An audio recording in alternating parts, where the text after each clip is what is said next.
پیارے دوستو، یہ وہ دور تھا جب انسان، جنات اور دیگر مخلوقات میں ایک ایسا توازن موجود تھا جس کی مثال تاریخ میں نہیں ملتی۔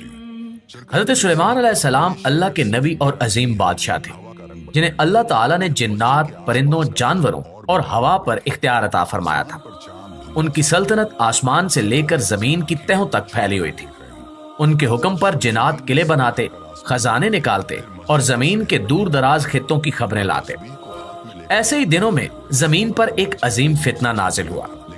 ایک مخلوق آسمانوں سے زمین پر اتری، نہ وہ فرشتہ تھی، نہ انسان اور نہ جن۔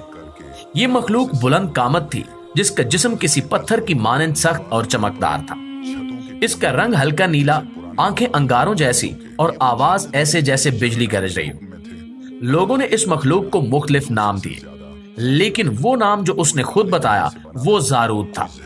زارود کوئی اکیلا نہیں تھا، اس کے ساتھ اس کی نسل کی اور بھی مخلوقات تھیں جو ہوا میں اڑتی تھیں، پہاڑوں پر چھپتی تھیں اور راتوں کو انسانوں پر حملہ کرتی تھیں۔ ان کا مقصد انسانوں پر حکومت کرنا نہیں تھا، بلکہ انسانوں کو تباہ کرنا تھا۔ ان کا کہنا تھا کہ انسان ایک کمزور مخلوق ہے جسے زمین پر رہنے کا کوئی حق نہیں ہے۔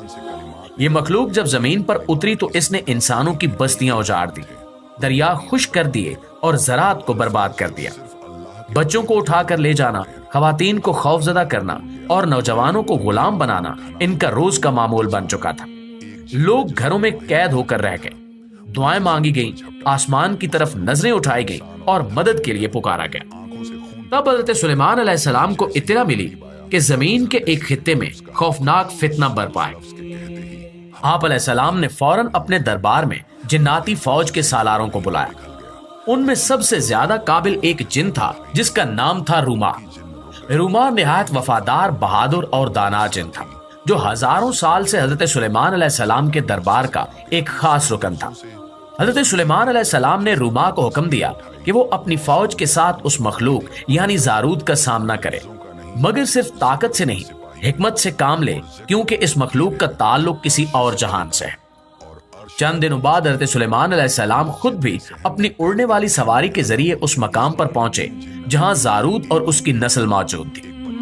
جب دونوں لشکر آمنے سامنے ہوئے تو زمین کانپ اٹھی، آسمان سیاہ ہو گیا اور فضا میں ایک ایسا دباؤ پیدا ہوا جو انسان برداشت نہ کر پاتے۔ زارود نے حضرت سلیمان علیہ السلام سے بات کی اور کہا، اے نبی خدا، تمہیں ہماری دنیا کی حقیقت کا علم نہیں ہے۔ ہم سزا یافتہ مخلوق ہیں جنہیں آسمانوں سے نکالا گیا ہے۔ ہماری روحیں قید کی جا چکی ہیں مگر جسم ابھی باقی ہیں۔ ہم آزاد نہیں لیکن ہم مجبور ہیں۔ یہ بات سن کر حضرت سلیمان علیہ السلام نے اللہ تعالیٰ سے دعا کی اور اللہ نے ان پر حقیقت کھول دی۔ پیارے ساتھیوں، اصل میں زارود اور اس کی نسل ان بد روحوں کی باقیات تھی جن کا ذکر حضرت ادریس علیہ السلام کی کتاب میں تھا، اور یہی وہ نفیلیم کی باقیات تھی، مگر اب ان کا نام وقت کے ساتھ زارود ہو چکا تھا۔ ان کی شکلیں بدل چکی تھیں مگر روحیں وہی تھیں۔ حضرت سلیمان علیہ السلام نے اللہ کے حکم سے ایک مخصوص دائرہ تیار کروایا، تانبے اور سونے سے بنا ایک مہر بند خیمہ جس میں ایسی آیات کندہ کی گئی جنہیں صرف نبی ہی پڑھ سکتا تھا۔ جب یہ دائرہ مکمل ہوا تو حضرت سلیمان علیہ السلام نے زارود کو اس دائرے میں داخل ہونے کو کہا۔ جیسے ہی وہ اندر گیا، اس پر ایک زنجیر سی طاری ہو گئی اور اس کی تمام طاقت سلب ہو گئی۔ زارود نے حضرت سلیمان علیہ السلام سے وعدہ کیا کہ وہ اور اس کی نسل انسانوں کو نقصان نہیں پہنچائیں گے۔ تب حضرت سلیمان علیہ السلام نے حکم دیا کہ وہ تمام راز جو زارود کی نسل کے پاس ہیں ایک کتاب میں درج کیے جائیں، ایسی کتاب جو آنے والے زمانوں کے لیے عبرت ہو۔ یہ کتاب تانبے اور سونے سے بنائی گئی۔ اس میں جناتی زبان میں وہ تمام راز، جادو، روحانی کلمات اور تاریخی نقوش کندہ کیے گئے جو انسانوں کی رہنمائی کے لیے رکھے گئے۔ یہ کتاب بعد میں زمین کے ایک گہرے غار میں دفن کر دی گئی۔ پیارے دوستو، ماہرین آثار قدیمہ نے آج سے کچھ ماہ قبل اسی کتاب کو دریافت کیا ہے جو سونے اور تانبے کی چمکدار پرت سے بنی ہوئی ہے اور جسے آپ ویڈیو میں بھی دیکھ سکتے ہیں۔ اب سوال یہ ہے کہ کیا یہ کتاب حقیقتاً حضرت سلیمان علیہ السلام کے حکم سے تیار کی گئی؟